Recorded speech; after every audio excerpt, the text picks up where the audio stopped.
ព្រោះតែចង់សប្បាយបងប្អូនហើយគ្នាសុខចិត្តធ្វើអត់ចេះហូបអីទេគេបខំមកហូបបានមកកំប៉ុងពីរកំប៉ុងឲ្យមើលឡើងស្វឹងបាត់ហើយនឹងស្វឹងហើយកុំសើចគ្នាអីវីដេអូមុនខ្ញុំដាក់ទៅខ្លីៗហ្នឹងតែគាត់ថាសើចលេងទេហើយនេះ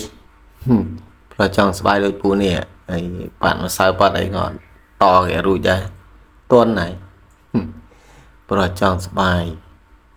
គេអត់ដែលចេះហូបថ្ងៃជប់លៀងចូលឆ្នាំហ្នឹងហើយតែជប់លៀងមុនរោងចក្រគេឈប់សម្រាប់ចឹងបងប្អូនមិនមែនចង់លេងខែចូលឆ្នាំ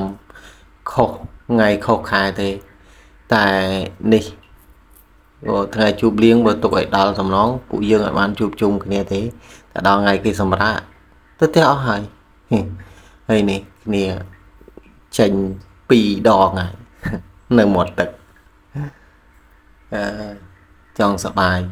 តែសបាយទៅអត់រួចហើយអាឡិតតង់ថានេះគេដឹកទៅផ្ទះហ្នឹងណាដឹកទៅផ្ទះទៅដល់ផ្ទះហើយអត់ព្រមចូលផ្ទះទេបងប្អូនអើយនេះមកវិញទៀតហើយថាមិត្តភ័ក្តិស្រឡាញ់មិត្តភ័ក្តិ